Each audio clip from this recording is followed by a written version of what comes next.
And welcome everybody.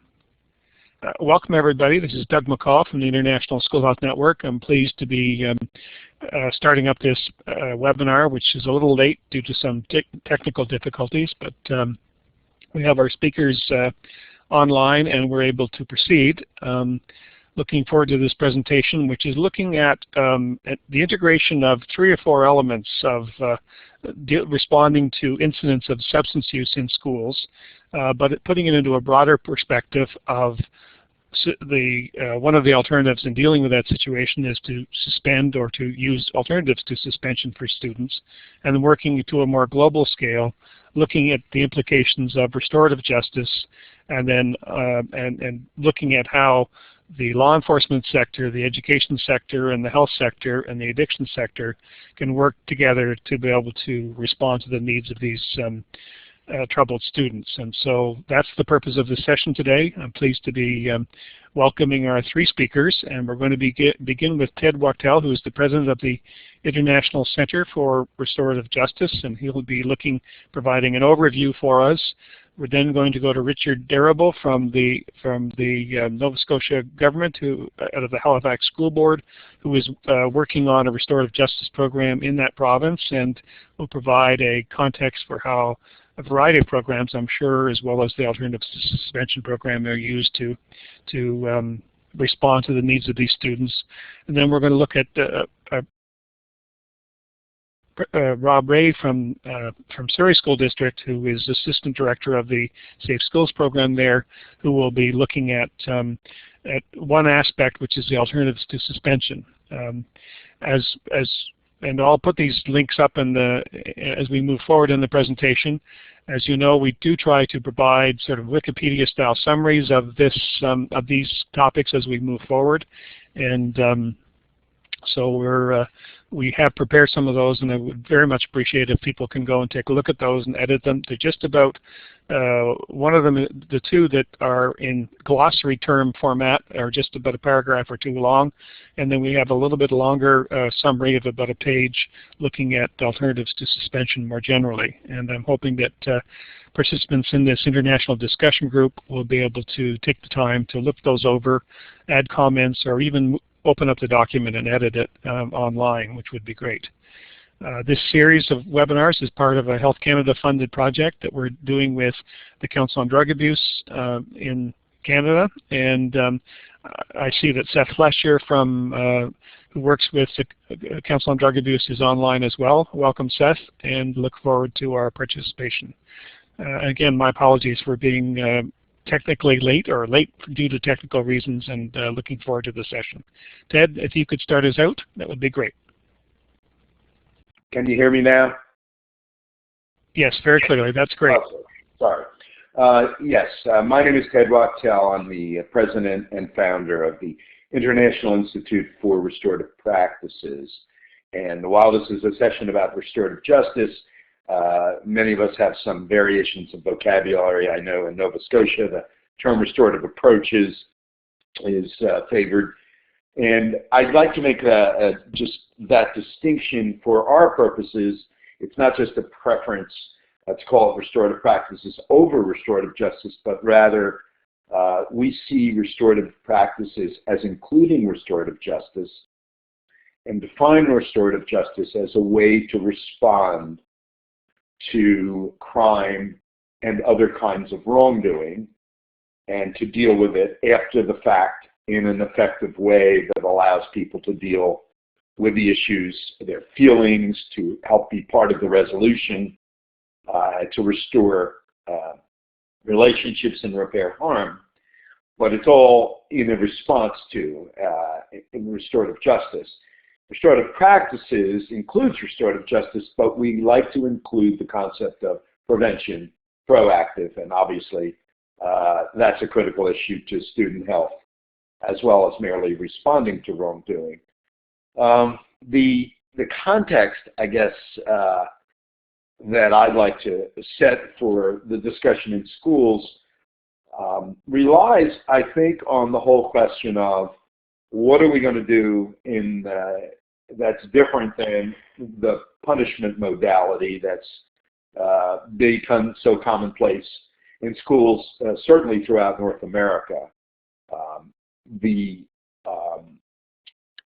the prevailing norm in many schools has been called zero tolerance, and the idea that you have very strong responses in many ways, regardless of how severe the offense is. And in some stories that I'm sure many of us have read in the media, what seem to be ridiculous responses where a child has brought something or that resembles a knife, or has made a motion resembling a gun, and people have responded with incredible punitive behaviors. So the whole notion of zero tolerance, I think, at least I hope, has run its course, and we're beginning to look to alternative ways of dealing with misbehavior and violence in our schools. And the notion that zero tolerance helped has really been found to be unsupported. And in fact, in 2008, the American Psychological Association task force issued a report that found that zero tolerance policies in use throughout the U.S. In school districts have neither been effective in reducing violence nor in promoting learning, and that the report asserts that zero tolerance can actually increase bad behavior, lead to higher dropout rates, and increase referrals to the juvenile justice system for infractions that were once handled within schools. So the strength of that report, I think, has been significant in influencing a lot of schools, as well as their own experience, not finding things getting better, but in fact getting worse. And excuse me, according to the report, the severe punishment of all misbehavior and infractions of school rules, no matter how minor, does more harm than good because it poisons relationships in the school community.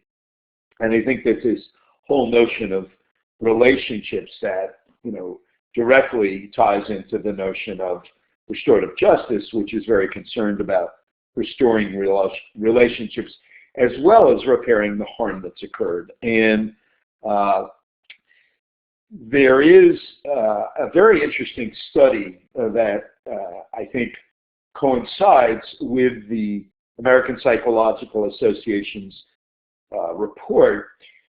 There has been a study called the National Longitudinal Study of Adolescent Health, popularly known as the AdHealth Study, which was a large U.S. federally funded research project involving a national representative sample of over 83,000 students from 127 schools.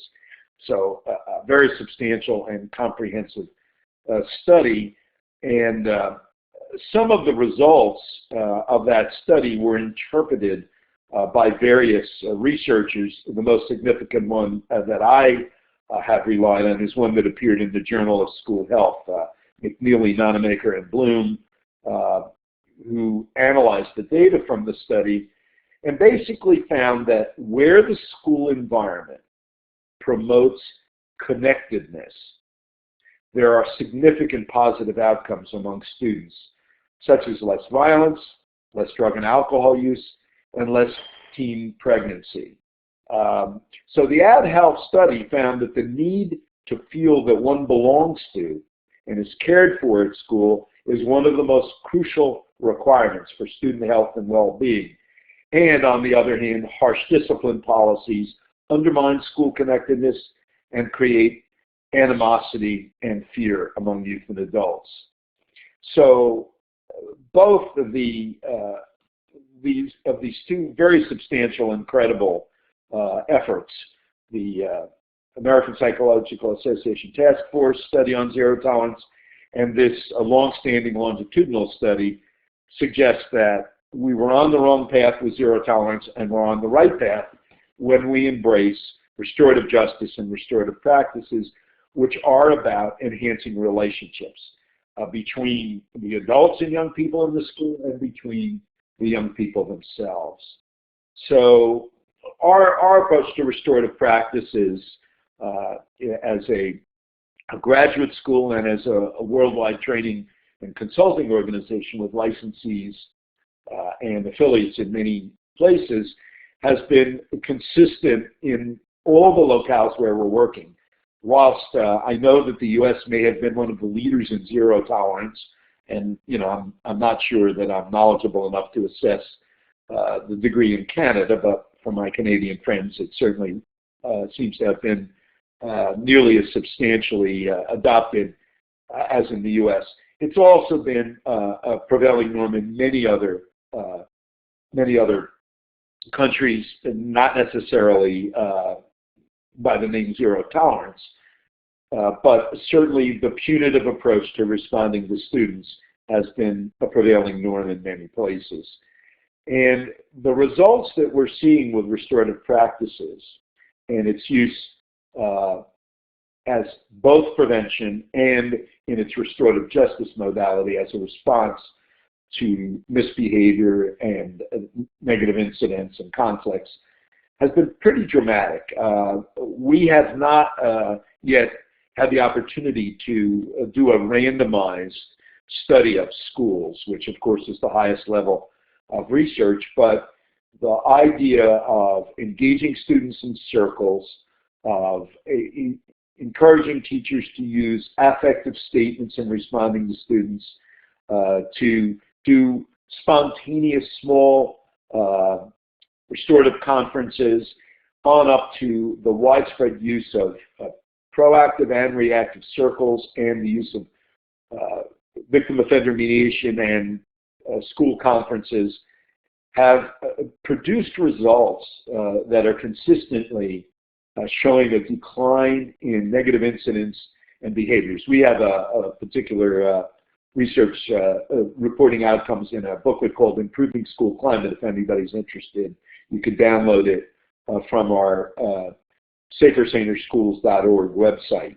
It's a booklet that covers results in Canada, in the UK, and the US. So there's some very large school boards in Canada that were part of this outcomes report.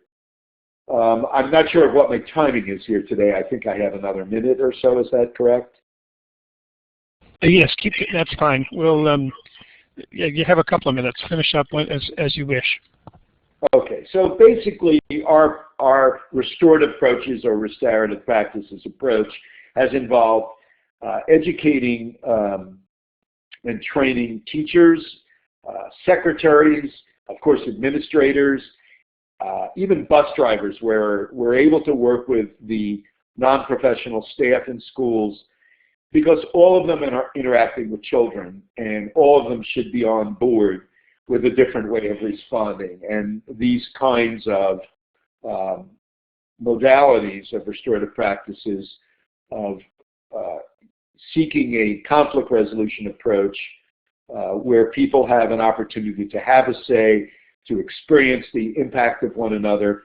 We, in particular, use a set of restorative questions, which was pioneered by one of our first employees, Terry O'Connell from New South Wales, Australia, who developed the questions asking young people what happened, what were you thinking about at the time, who do you think your behaviors affected, how have they been affected, what might you do to make things right. And the whole idea of engaging students in an active way instead of simply lecturing them and handing out punishments has yielded dramatic rewards for those schools that have adopted it on a systematic basis. And I think, that's where I'll let it rest at this point. Okay, thanks, Ted. An excellent introduction. Really good mixture, I think, of the principles underlying restorative practices as well as some very practical, hands-on kind of illustrations of that. It's a very, very good beginning. So, Richard, if we could hear from you, and as I take a moment to explain the process we've used, as presenters are making their initial remarks, participants are welcome to save their questions and raise them verbally by clicking on the talk button, or you can type your question immediately into the chat box, and I will come back to it and read it out to you when at the end of the 3 presentations, and so then we can focus on the questions as they arise. So don't hesitate to post something into the chat box. You just type into the white space and press enter on your computer, and then it will show up, and then I'll be able to read it out. So Richard, we haven't had a chance to illustrate this usually at the beginning, but if you want to advance the slides, there's a forward and back arrow just at the top of the slides. You'll see them. There we go. So you're able. Perfect. Yep. Okay. So if you could take us through your presentation, and then we'll go to Rob. Okay. Great. Well, thank you, Ted, for that.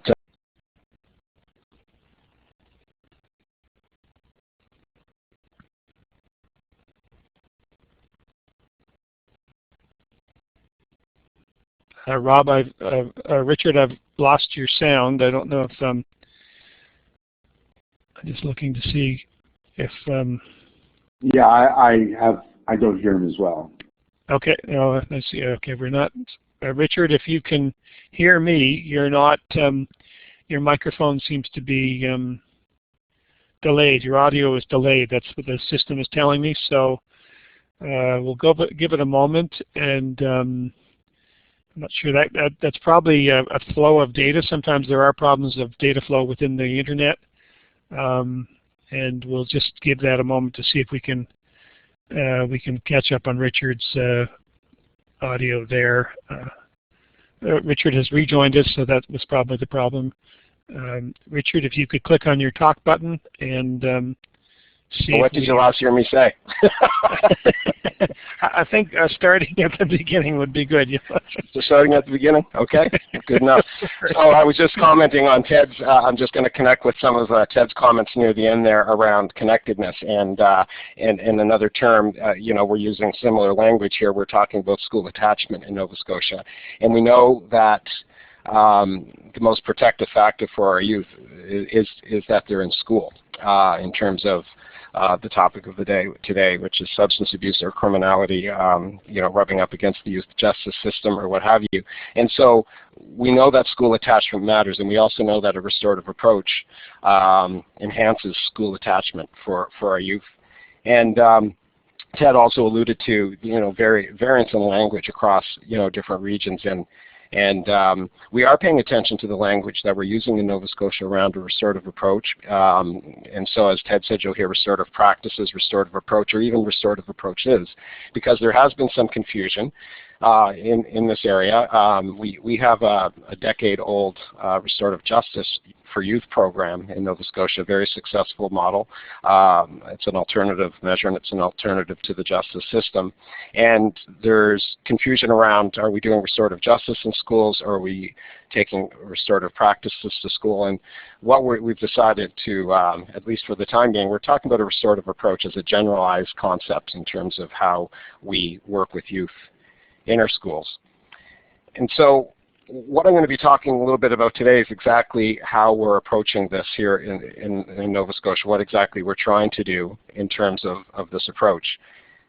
And we're looking at what we're referring to as the day-to-day functioning of our schools. We're trying to find a way to take those restorative principles that Ted talked about and be responsive and robust and integrated ways to the needs and the issues that are affecting the well-being and the health of all of our children here. So through the Restorative Approaches in Schools project, we're developing an understanding of what it means to actually lift those restorative principles out of specific programs, such as programs aimed at substance abuse, for instance, or behavioral concerns, or anti-bullying programs. We're trying to make them more universal in the school setting. So again, to make them part of the day-to-day at our schools. So we've come to an understanding and approach here that what's needed for this to be sustainable is we've been working on adopting a restorative approach in our schools for a number of years now, and we are running into some sustainability issues. So what we think is looking at restorative approach as an umbrella concept under which all of the other practices, processes, school-based policies, our procedures, or any program would fall under this umbrella. And then in that way, we're actually, again, lifting those principles out of the programs themselves and looking at the restorative approach and moving it out of the domain of certain programs only. So essentially, we've identified a need to develop a generalized understanding of why a restorative approach as a concept, rather than as a practice or as a program, actually supports the development of school communities of care and concern. Why does a restorative approach build school attachment? And we think a better understanding in our schools of the why this works will help our educators generalize a restorative approach to their day-to-day. So ultimately in Nova Scotia, we're looking at adopting this approach not as a matter necessarily of looking at how to support various programs with those restorative principles, but we're actually seeking a paradigm shift in our schools.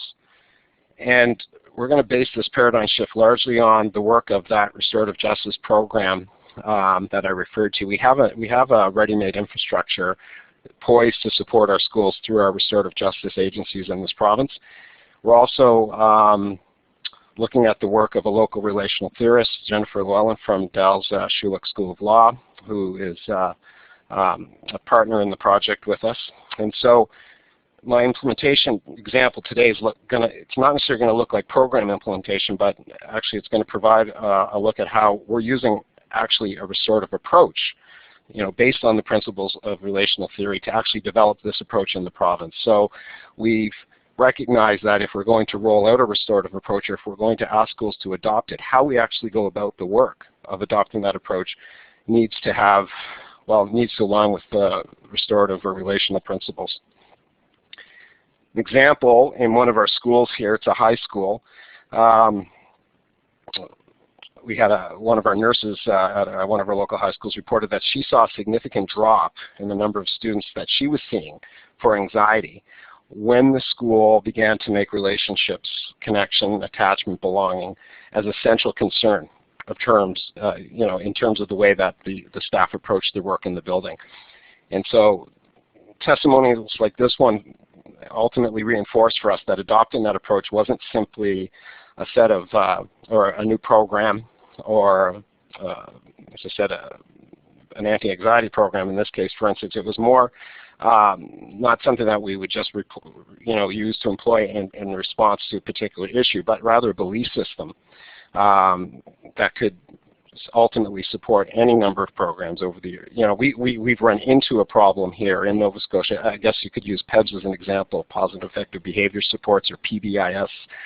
It's known in other regions, where it was seen as a program that would be used only in specific instances and not necessarily generalized to the day-to-day of the school setting. So we've seen temporary small-scale changes when we've implemented various programs such as PEBS, but those small changes didn't really correspond to a different way of understanding what we needed for the development and the sustainability of healthy school communities. And so that's led us here to see the need for more than new programs or practices to support the restorative approach. This, as I said earlier, it's turning our attention to not only how we might do things differently in our schools, but why. Why should we do these? We have to orient our schools to a deeper understanding, I think, of the significance of what this means, this idea of positive attachment or connectedness, as Ted said, and to develop better relationships for health, well-being, learning, and overall success of our students.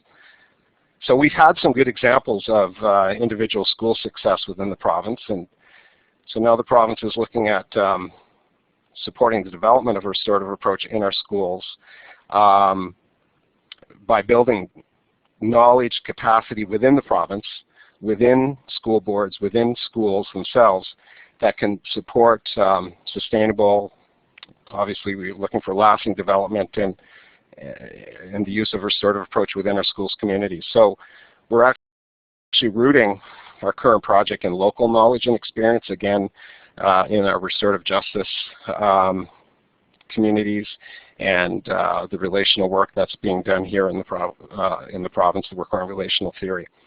So ultimately, we're looking to take seriously, I'm going to try to advance my slides here. I don't have the icon anymore, Doug. If you can advance my slide for me, that would be great.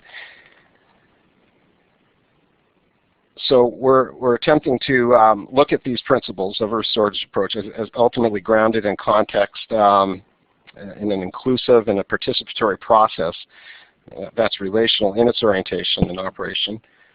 So we've invested relatively heavily on developing a network of individuals, schools, various organizations, various partners that can support and sustain the development of this approach within our schools. And so I've got up on the screen there listed the principles of relational theory that are ultimately supporting this approach here in the province. So the insight that this network is significant as a restorative approach itself is going to empower and enable our school communities to come to a better understanding of a restorative approach, what it means for their schools, and how can it be applied to understanding that significant promise that a restorative approach holds for our young people as well. And so ultimately, through the process of adopting this restorative approach and actually applying these principles in the adoption of the approach itself, we hope that we'll come to a better understanding of why exactly this does support students and build school attachment for our youth. So there's a number of principles listed there. Again, in our effort to understand why restorative approach work or why restorative practices work, recognizing that the relationship focused, which the idea of contextual and flexible, going beyond the development of interpersonal skills, and suggests really an analysis of that complex web of relationships that students experience daily. Gives us a way forward in understanding how these relationships can actually limit choices for students. So it moves us beyond an individualistic response to behavior, for instance.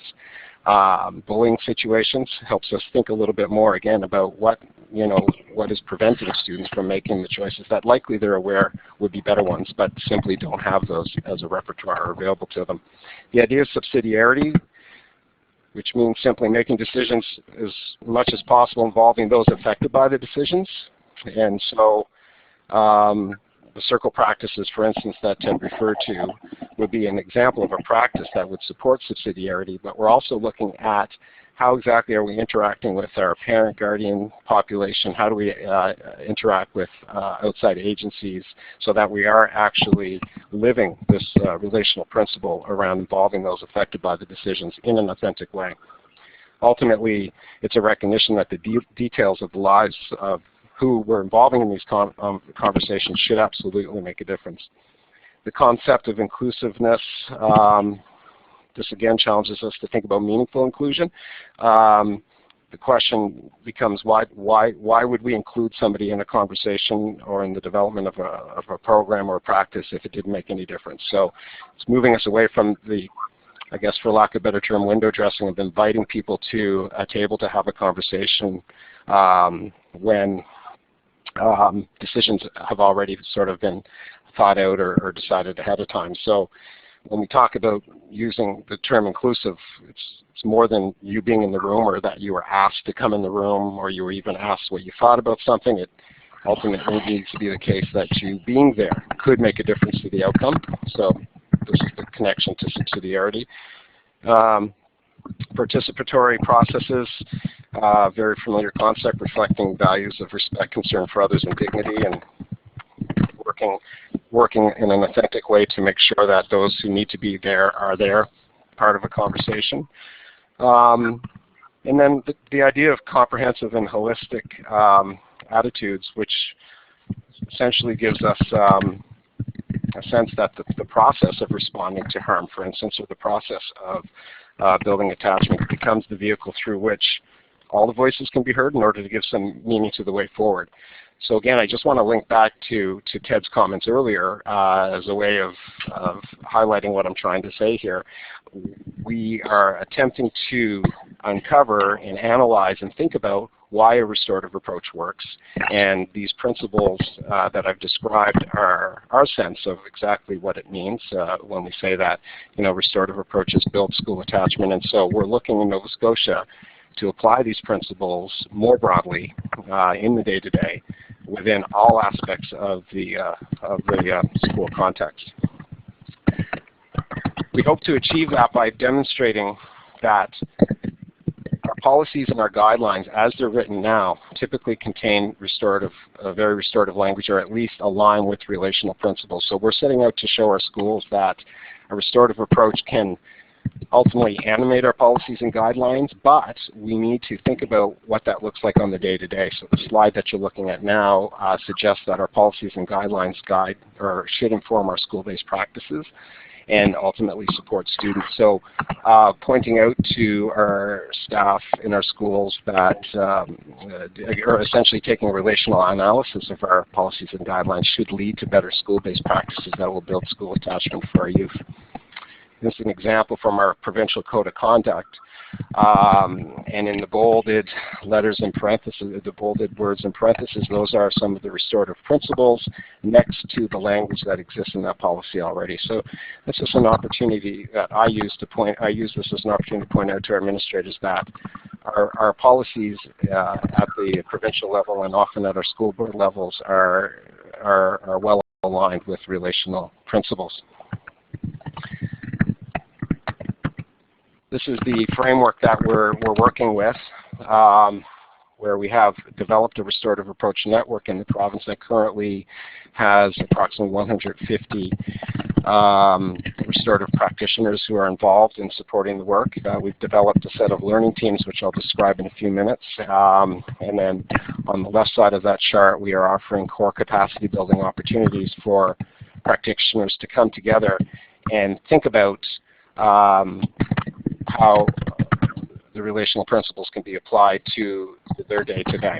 And some of our partners include the Nova Scotia Human Rights Commission, the Boys and Girls Clubs in Nova Scotia, the restorative justice agencies, all of the Schools Plus sites. We have Dalhousie University is currently using a restorative justice model for adults. And so we have a number of partners who are involved both in our learning teams and in our core capacity building workshops. We have a number of learning teams that get at that day-to-day. Our first learning team is looking at reducing suspensions through a restorative approach and using student-led conferences in secondary schools. And we have some guiding questions for each of our learning teams that our participants are looking at. Our next learning team is building cultural competence and responsiveness through restorative approaches, with some more guiding questions. Asking the tough question, what exactly does cultural competence and responsiveness look like in the day-to-day operation of the school, and how can relational principles and restorative approaches support the work that we do in that area? Using restorative approach to support students who are not on track for learning, a restorative approach to student support planning and involving community-based agencies. How do we develop support programs for special needs students or youth who are at risk in our schools, and how exactly do we engage the students themselves and their parent or guardian in the process of developing those plans for them? And that links back to the inclusiveness piece, and collaboration.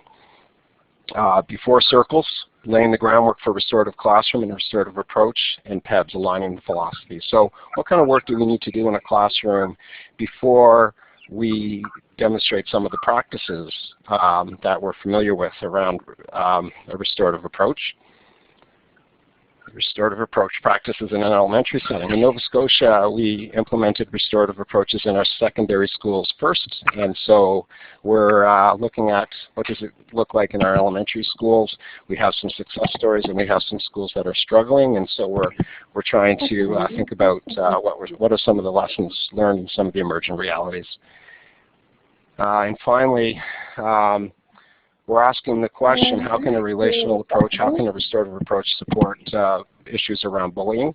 And so thinking about things like, what do the first 24 hours after bullying report look like? How can a restorative approach support the things that we do in that very short time frame, and building capacity among our students to avoid bullying behaviors through a restorative approach? And finally, this last slide again defines the structure that we're suggesting to our schools in terms of not simply their connectedness to the restorative approach network in the province, but how they'll develop the capacity among themselves in their schools. So we're recommending schools develop a restorative approach learning team, and we're suggesting that they develop a 3 to 5 year learning plan and determine themselves exactly what learnings do their staff need to understand the principles of relational theory, to understand why a restorative approach works, and then generalize that to their day-to-day in order to support all of the students without pointing to specific programs necessarily, but thinking about what is the lived experience of the students in their school. And so in Nova Scotia going forward, we're going to see a different learning plan in each of our schools. They'll be tailor-made for each site by the school itself, and the Restorative Approach Network is going to be supporting them through attaching them to a facilitator or simply connecting them to this to all of the capacity that exists in all of our local agencies. And that's it for now. Thank you very much, Richard, and an excellent overview. I really enjoyed the notion of the paradigm shift that you've talked about. It actually is a very nice segue from our last webinar in this series, which was looking at the sociology and the beliefs and the professional norms of teachers, and you've talked about that quite a bit. And I'd like to come back to that because I think getting a deeper understanding of the context and the causes and the beliefs that are going to motivate people to work on things or not, I think is pretty fundamental to this issue and to many of the this issue of substance abuse as well. So thank you for an excellent overview. Thank you. And we'll come back to the discussion in a moment. Our third presenter, Rob Ray, is from the Surrey School District, and I'm just going to take a moment to load up his slides. I was hesitating to do that in the middle of, because I'm not sure what happens if you upload them. But Rob, if you give it a moment, they'll be coming on the screen in a moment. And you'll be able to advance them by the forward and back arrows at the top of the screen. And I'll just double check that you're a moderator still. Yes, you are. So you should be able to advance them with those two little arrows at the top. And this presentation is a little more focused on a particular intervention that is part of the larger whole that Ted and Richard have outlined. And it also applies to substance abuse prevention because very often students are suspended because of substance use in the school. So Rob, do you want to take us to the next stage here? Yes, can you hear me there, Doug? Yes. Oh, excellent. Thank you very much for the introduction. The R3 program is one that we launched from the Surrey School District about 6 years ago. And when we speak of paradigm shifts and connectedness, I'm glad that those were two topics that have been broached this morning. We were struggling with suspending students for a lack of attendance or for using substances, illicit substances, or being involved in low levels of violence, because it didn't make a lot of logical sense. If you have a student that's skipping out 2 to 3 days a week to go out and smoke marijuana, we didn't see a tremendous amount of value to having them suspended and missing another 2-3 days of school. It would just actually perpetuate their pattern and increase their lack of connectedness to the school community, to staff, and to a lot of positive supports that we had in the building. In fact, we thought in some cases suspension was actually increasing the risk factors for young people and reducing their protective factors because we were disengaging them from the school community that they may be attached to. Now, as a school district, we still believe that there are occasions, incidents, and times that we need to use suspension as a consequencing or as progressive consequencing. But we also found that for young people that were offending for the first time, in grades 6 to 8 particularly, that their first incident of discipline was actually a strong opportunity for us to review some of the reasons or the driving forces why they made such poor choices and what had led them to engaging in the behavior that got them into trouble in the first place. So when we developed the program, we started accepting referrals from our district. We are the largest district in British Columbia. We have 125 schools. We've just built 2 new ones, and we have 70,000 full-time students. So with the number of students that we have, it was easy for us to see that we may be missing opportunities, especially in those younger ages, for the 11 to 13 and 14-year-olds to offer a strong intervention when they're involved in their first issue of discipline. So we began accepting referrals for behaviors related to substance use and violence as well. And it was a model based on first-time suspension, so that we were attempting to intervene at an early juncture with young people that were making some poor decisions. So rather than suspending them to the street or suspending to an unsupervised home or suspending them to a continuation of behavior like truancy, we thought that it was better that young people were spending time within a structured program that addressed a number of areas related to their suspensions. And this provided us a strong opportunity to teach young people about conflict resolution, increasing their personal strengths, of course their character, while we increase their knowledge and debunk some myths in and around substance use, gang involvement, or involvement with negative peers.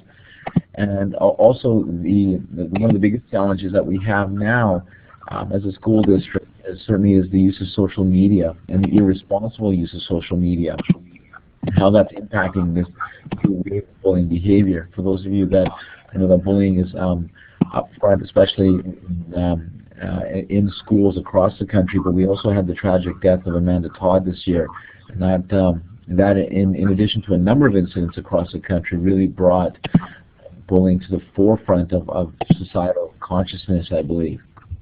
So the premise was, we're suspending students, we're not taking an opportunity or taking the opportunity to address some of the root risk and protective factors, and we're actually maybe increasing risk factors by severing attachment for these students in the first 2 to 3 days that they're suspended. So to increase parental buy-in and student buy-in, a typical suspension in our system is 3 days. So we reduced our intervention to 2 days, so that we reduced the length of time that the student was outside of their school community and outside of their classroom. One of the key pieces that we built into the program was long-term follow-up. If we have a young person that's in our alternative suspension IR3 program for 2 days, we ensure for at least the rest of the academic year that our staff are checking in with them on a bi-weekly basis. Now, if a student is suspended late in the academic year, often we will be following up with them for another academic year, touching base with the students themselves, with staff and parents as well, to continue building on some of the elements that we pushed forward and that we explored and that we promoted and fostered within the 2 days that they were with our program, so that there's a continued connection with the program and program staff. It's not a one-off where students come in for 2 days, they look at a variety of different issues and education, and then they're right back into the school system without continued support.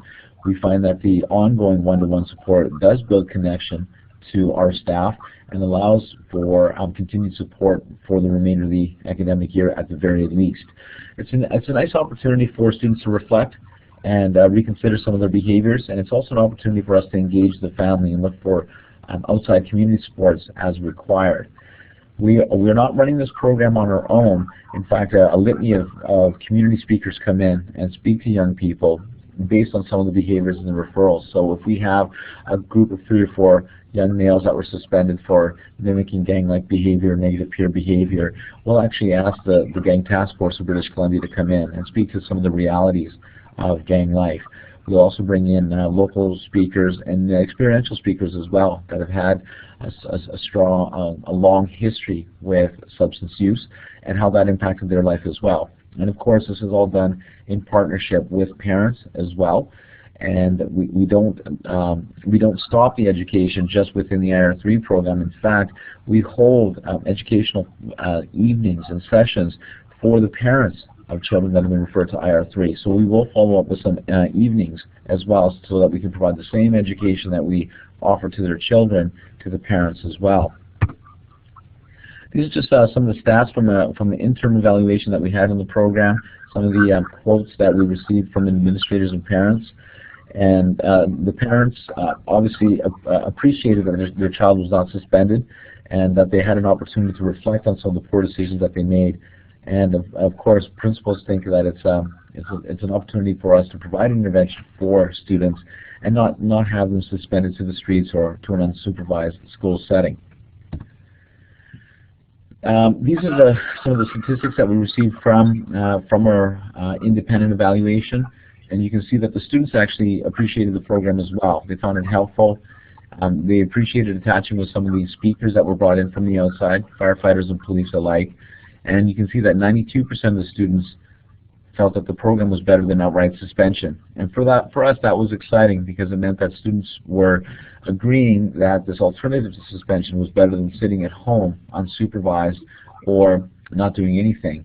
And finally, when we talk about connectivity and connection back to staff and schools and school buildings, you can see that a full 97% of the students that went through the IR3 program felt that it was actually, the staff were helpful to them and to some of the challenges that they were facing. Oops, excuse me, I've gone past my slide.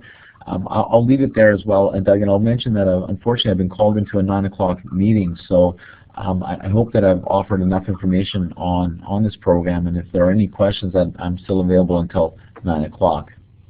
Okay, thank you, Rob. And just to make that a very personal one, Rob was pinch hitting for Teresa Campbell, who is the director of the Safe Schools program at Surrey, and Teresa was called to a meeting in California, I understand, to work with the school district down there. So Rob stepped in at the last minute and was very helpful. And so, Rob, thank you for taking the time today to be with us. And I will follow up with you as well. There may be some other ways that you could contribute. So coming back to participants, if you have a microphone in your computer or you have a headset with a microphone and would like to raise your point verbally, there's a little hand icon, just should be right below your name, and if you just click on that, I'll know that you'd like to participate that way. Or if you wanted to ask a question or make a comment, the way you do that is just as I did with the word yes, type it into the little white space at the bottom, and be able to ask your question or make your comment, and as I said before, I'll read it out. And in this phase of the session, I'd like to sort of open it up to the three presenters, as well as to all participants to add to the discussion. And so as you're typing or as you're thinking about formulating your comment, I'd like to first of all congratulate the three speakers for providing a really seamless look at a really different approach. But I wanted to look at the issue of perspectives and dilemmas. In our last session where we looked at teachers and we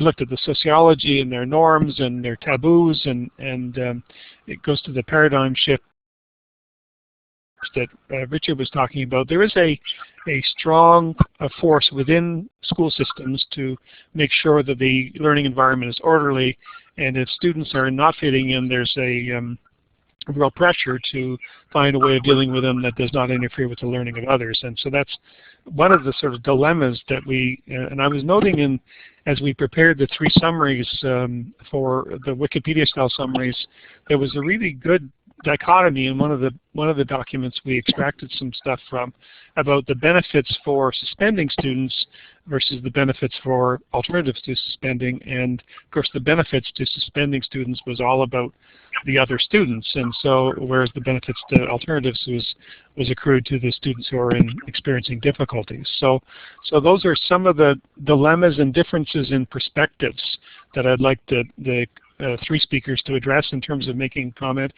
When people come at it from a law enforcement perspective, maybe it's protection and deterrence, and from a health perspective, particularly on this issue of substance abuse, it may be looking at it as a medical problem and the need for medical help and the need for, whereas from a school perspective, it's that concern for the orderly learning environment. So how do we negotiate those perspectives is really the question I'm asking the three presenters.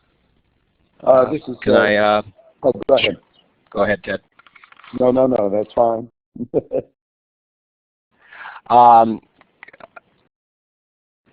Okay, can you hear me? It's Richard. Yes. I just wanted to quickly comment on your comments, Doug, and I think that it's a very, very good point. It's something that we are looking very closely at in Nova Scotia. Our classroom teachers are our frontline workers. Our classroom teachers have an experience that's unique in terms of, you know, the functioning of a school. As you said, they are responsible to maintain a safe and orderly environment in their classroom. In order to, in the successful models we have so far in Nova Scotia, it speaks to what I said a little bit earlier. If we're going to ask our school staff to adopt a restorative approach, the way we implement that and adopt it needs to be done in a restorative way as well. And so that speaks to meeting our staff where they are and designing plans with our staff in order to move toward adopting that paradigm shift that I referred to. And so one of the things that has been very successful here in our model schools is where if we were asking the teachers to do a new activity, such as looking at alternatives to suspensions or a different way of addressing behavior in their classrooms, we gave them replacement activities or replacement supports. So as we asked them to move away from a common practice or a traditional mode of responding to behavior, we gave them replacement support. So really we asked the question, what does this particular practice, what does this way of dealing with discipline serve? What's the need fulfillment piece for you here? And then we suggested other supports then that would meet those needs. That's how we gained excitement in our schools, that we saw leaders emerge within classrooms who said, you know what, if the administration is here to give us the supports that we thought we needed, using, you know, if we're going to move away from these traditional responses, then I'm excited and I'd like to try new things. When they saw the benefits of the increased attachment through these relational principles and through a restorative approach, that's when they became convinced. So it wasn't a matter of suggesting to our staff, we want you to do this, we want you to adopt this approach. We had to develop it relationally with our staff, and that's where we saw the successes. Thank you. And Ted? Yeah, I agree with what Richard just said. I think it's really critical that the restorative values we're talking about with respect to students apply, of course, to the relationship between administrators and teachers as well. You don't have a restorative modality in one part of the school and a punitive or authoritarian approach in the other part of the school. And essentially, of course, our organization is coming in as a training and consulting organization to a variety of settings around the world. And we've now worked with many hundreds of schools.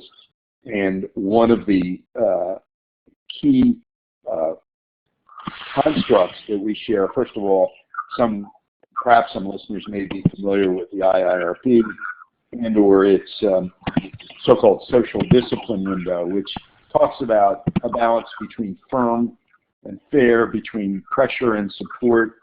And when you have balanced parenting or balanced teacher management in the classroom, it's a combination of both setting limits and providing support. And so that applies to teachers as well. And where we've seen schools fail in actually any new initiative is when they are imposing it top down, sometimes done at a state or provincial level, sometimes within a school district, but they fail to engage with staff in a meaningful and supportive way. On the other hand, we've seen districts where they bring in training programs and they are relying on people's enthusiasm and buying in, but nobody ever says, no, this is the policy we've adopted and you have to do this. So it's both in terms of classroom management and in terms of organizational change. You need to strike that balance between asking people to buy in and engaging them, but at some point making it clear, if you really want change, that you're going to have to make it a mandate. And those people that are what we might call resistors, the folks that are, we have some people that are early adopters and that embrace change. They have a very legitimate role. That is, the resistors have a very legitimate role in the ecology of a school or any other organization. They provide some balance.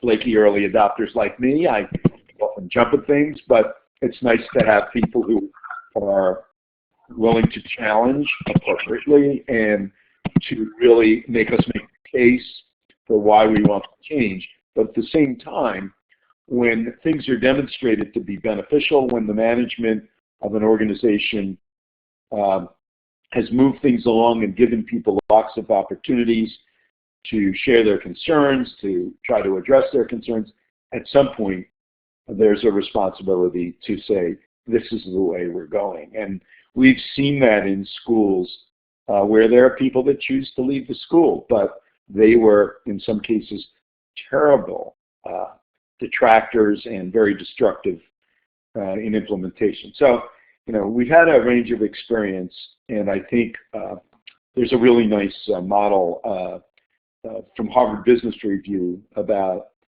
fair process, and the key elements are engaging people, giving them a chance to have legitimate voice and to actually listen to them, providing the second after engagement element is, or principle, is explanation,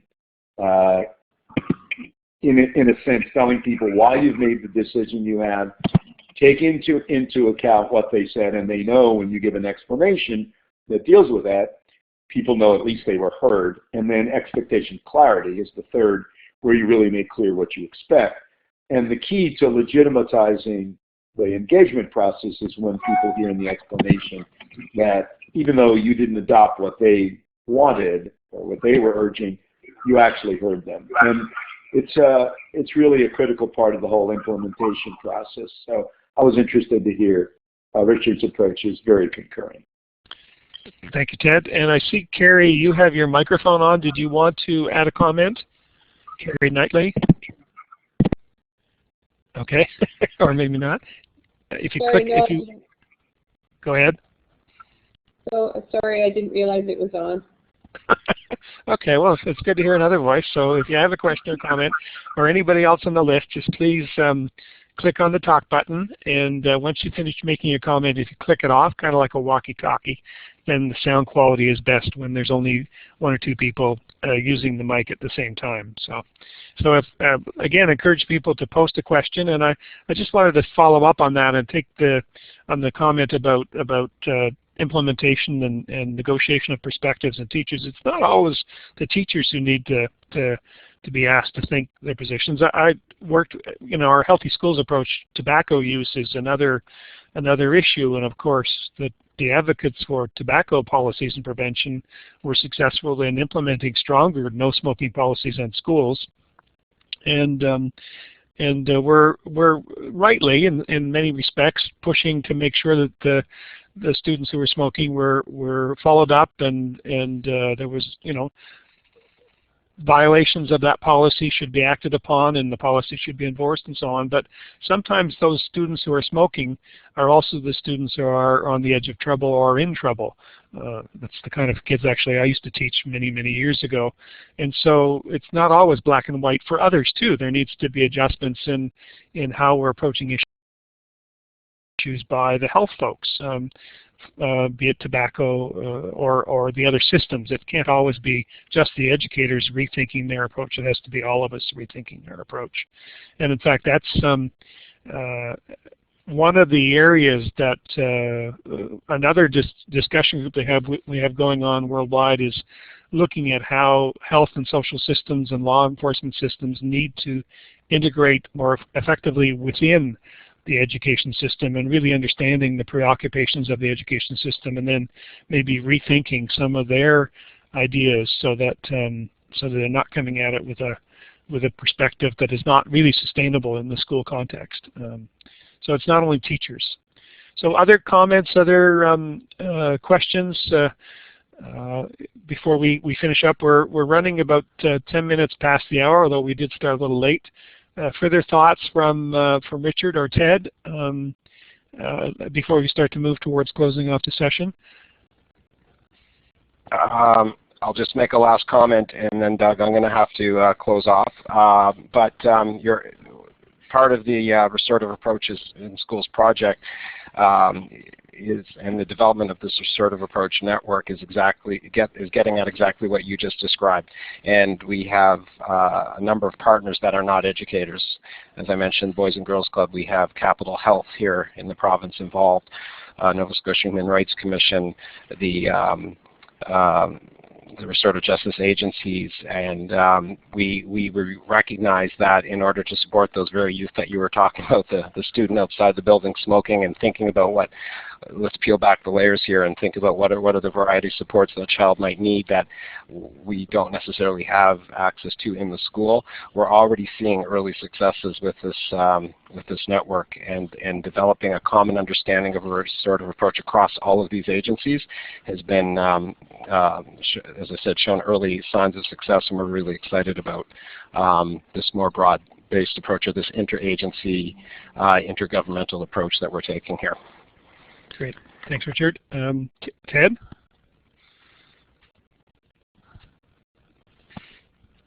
Just make sure we're... Gotta find my switch here. I have nothing else to add. Thanks.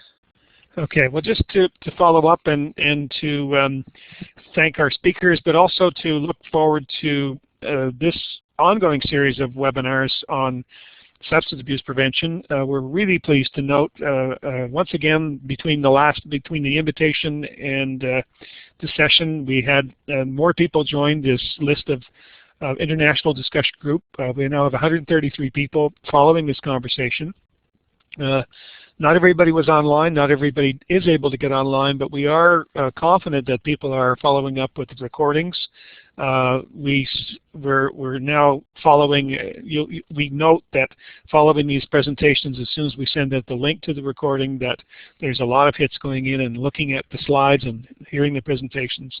And as I say, the list is growing exponentially every time we have a session or we have another set of documents we send out.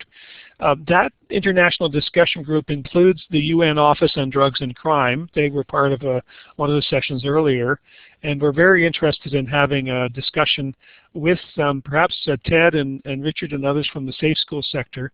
I know the UN Office on Drugs and Crime has done some excellent work on substance abuse prevention, but they probably are a good agency to work with in terms of safe schools or safer schools or safe and caring schools, which is more the area of your work. So perhaps we could look at seeing if we might have an ongoing conversation internationally with colleagues who have been coming from the law enforcement sector or working with the law enforcement sector more closely. Because one of our objectives as the International School Health Network is to get the kind of cross-fertilization between the various approaches. We have a similar series going on with the community schools movement worldwide. We're starting one with the international networks around countries that have gone through a disaster or war or conflict, kind of a relief aid kind of a network. It's a strong network. And so I'd be really interested in making the connections with the safe schools networks around the world and seeing if we could have a similar set of connections. And I guess I say that going back to Richard's presentation, I was very struck by the number of concepts that he was introducing in terms of capacity building and the relational approach, the evidence-based approach, the need to look at sustainability, the need to look at context. Certainly from the healthy school sector, those are all emerging very important ideas that we're addressing there. And so the cross-fertilization across these different conversations, I think, is very valuable for all of us. But in terms of this session, I'd like to thank our speakers. If those of you who are online, if you look at the icons above your name or below your name, you'll see the little. If you pull down that menu, you can see that there's a little one for clapping, virtual clapping, and I've just done that for mine. If you would join me in thanking our two presenters. And we'll close off the recording, and we'll be following up with other things. Last note: the three documents listed on the page there: Restorative Justice Programs in Schools, Alternatives to Suspending Students for Substance Abuse, and Alternatives to Suspending Students. They're in the program description of this webinar, which will move to the archives page on our websites. And if people could take a moment to go and look at those short summaries, add comments or edits, that would be great. We're trying to build up a body of knowledge. We're actually quite pleased with the work we've been doing thus far on substance abuse. We have a really good set of links that are really starting to build quite a collection of practical as well as well-based principled session materials. So hoping that we can build that. And Ted, I will put into the description as well the Safer Senior Schools website as well. If people want to send me other links, please do so, and we'll make sure they get into the materials as well. So again, many thanks to everybody for the session, and my final apologies for being late due to technical reasons, but I'm glad it worked out. Thanks very much, everybody, and we'll finish up by stopping the recording and take any informal questions at that time.